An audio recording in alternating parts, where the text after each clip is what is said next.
nagkaroon na po ng mga landslide sa lugar ho ninyo at sa mga kalapit na barangay, hindi pa rin ho kayo nagtataka bakit may landslide? Hindi pa rin. So alam mo na no build zone. Bakit pinayagan mo na tumayo ng mga istruktura doon sa lugar na yon, Mr. Chair? Mr. Chair, yung existing na po ng mga bahay doon, noong 2008 pa yun na mga bahay. Are you telling me, Mr. Chair, you did not issue a building permit, Mr. Chair?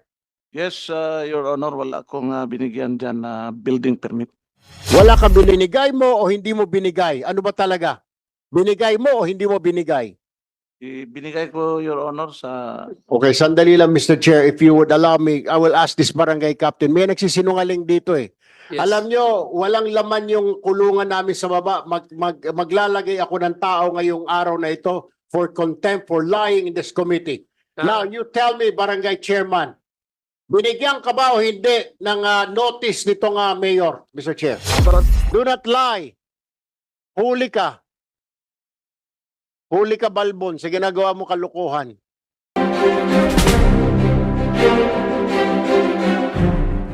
Yes, Congressman Tulfo is back and he's one of the principal authors. Congressman Tulfo, you have the floor. Thank you, Mr. Chair. I would like to direct my question to the barangay chairman ng Masara.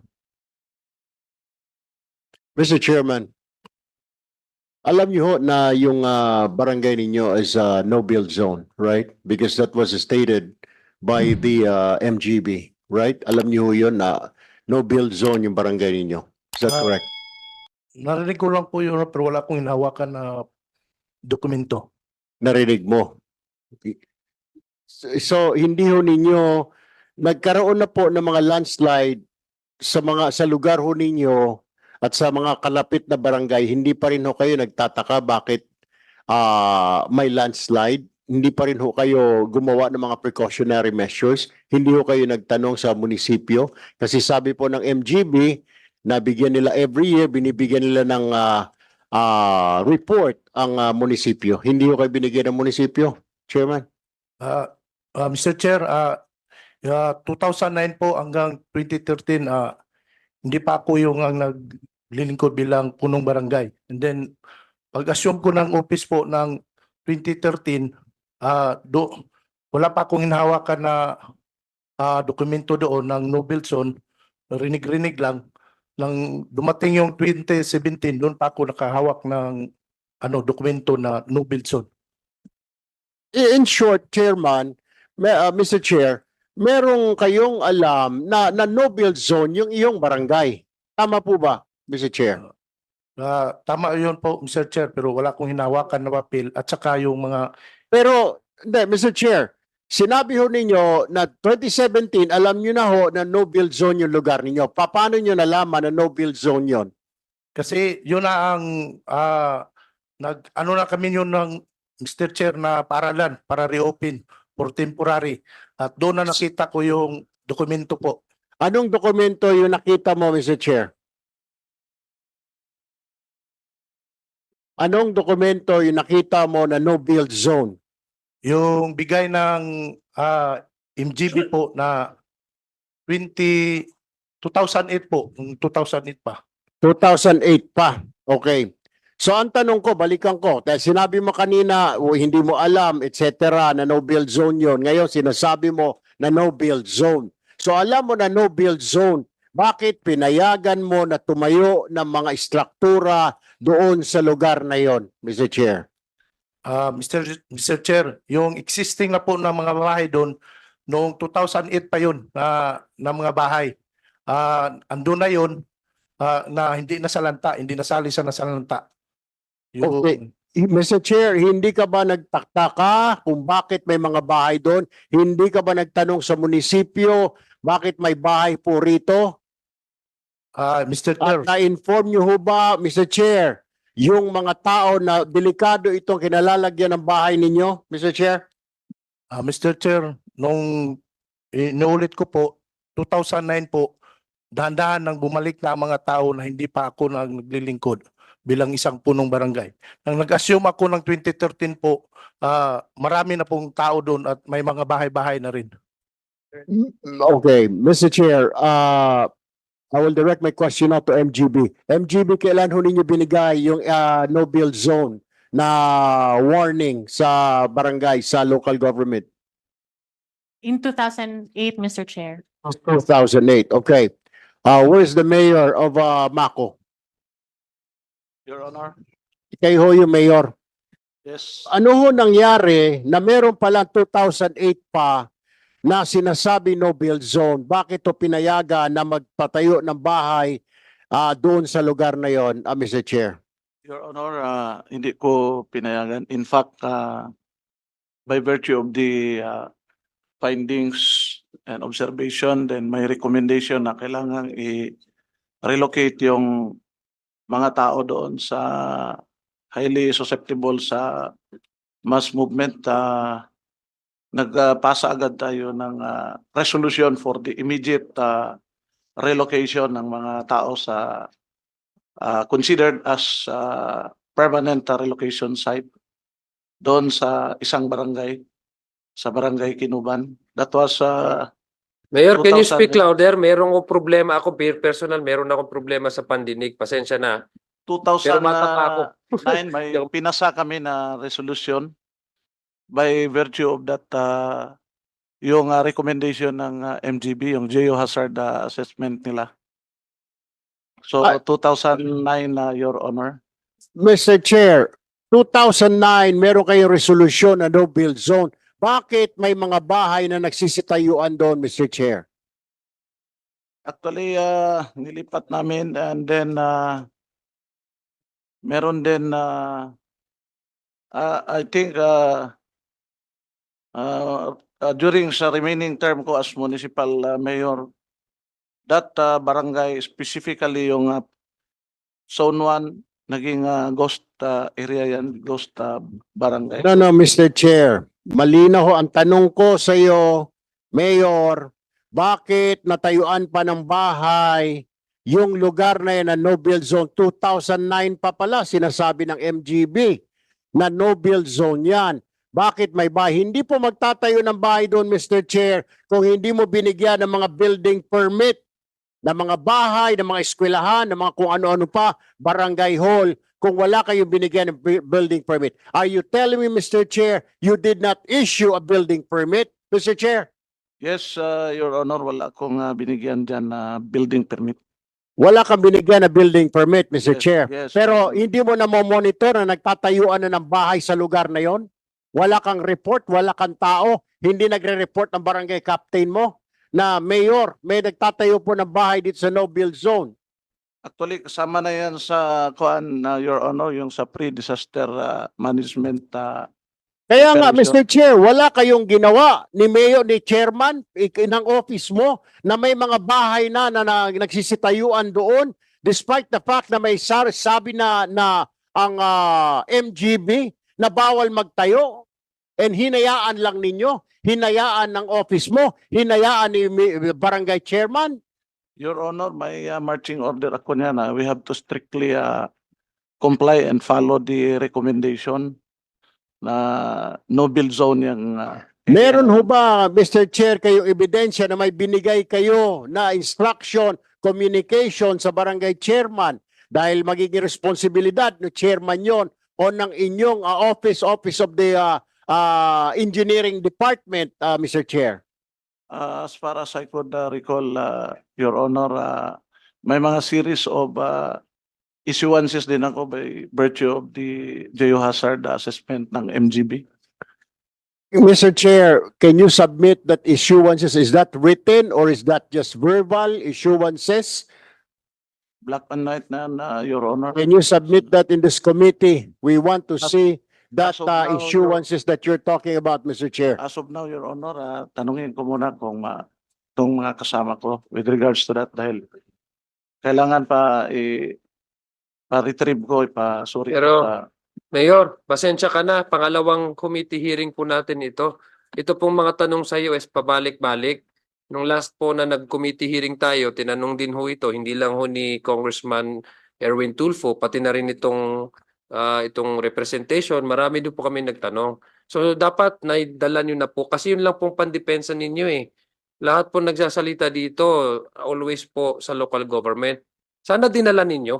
Your Honor, actually, andito man yung mga, nabigay ko na nga yung last congressional inquiry natin, Your Honor.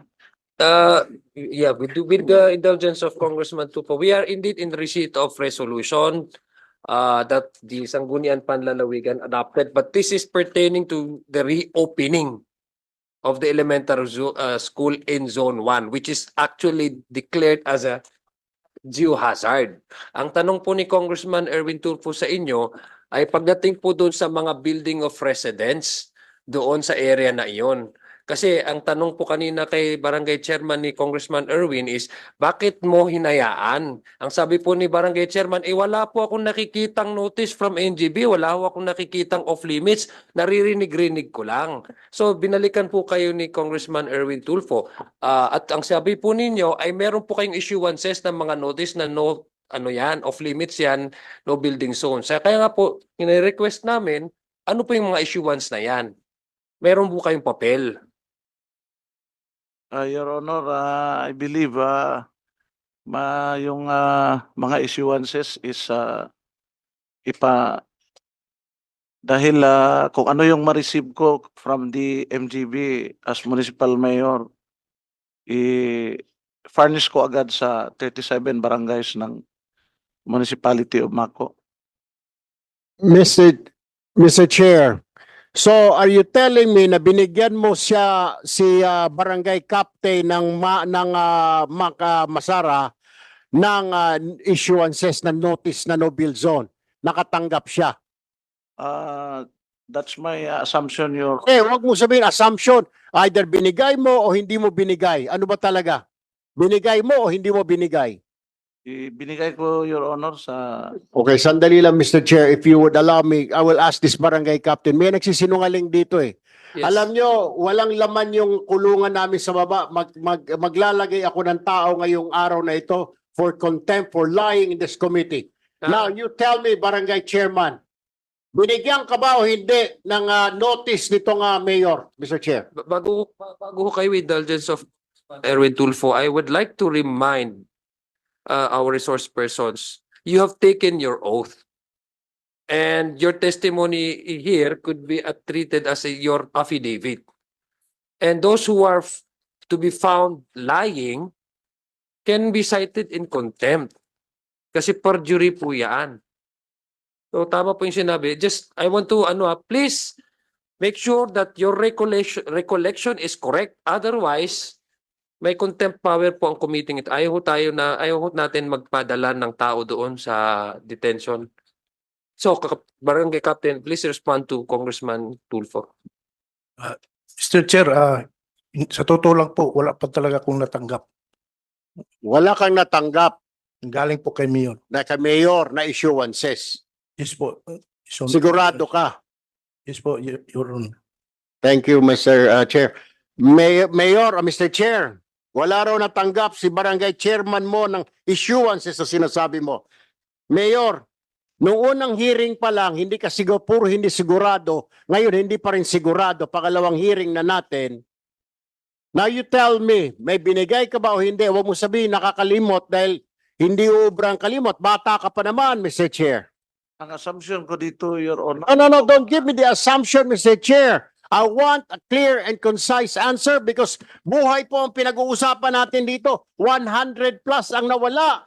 Mabuti sana kung nadulas lamang, nabungi, napilay, namatay, hindi na po babalik yung mga yon. 100 plus na tao died, perished, na wala man lang kung ano-anong, walang katurya-turyang pagkamatay, natabunan sila dahil sa kapabayaan ng gobyerno. Now you tell me directly, did you or did you not give a issuance an order dyan po sa barangay captain natin? Did you or did you not?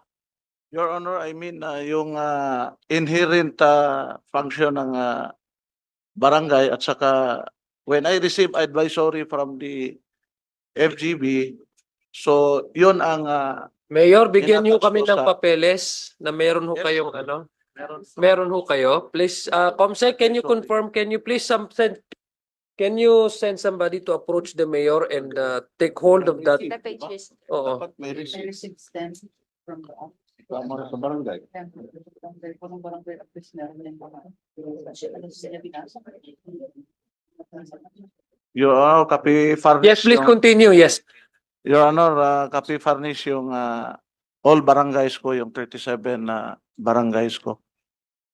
Mr. Chair, yung barangay captain ba na yan, nung binaba mo yan, eh siya na yung barangay captain ngayon?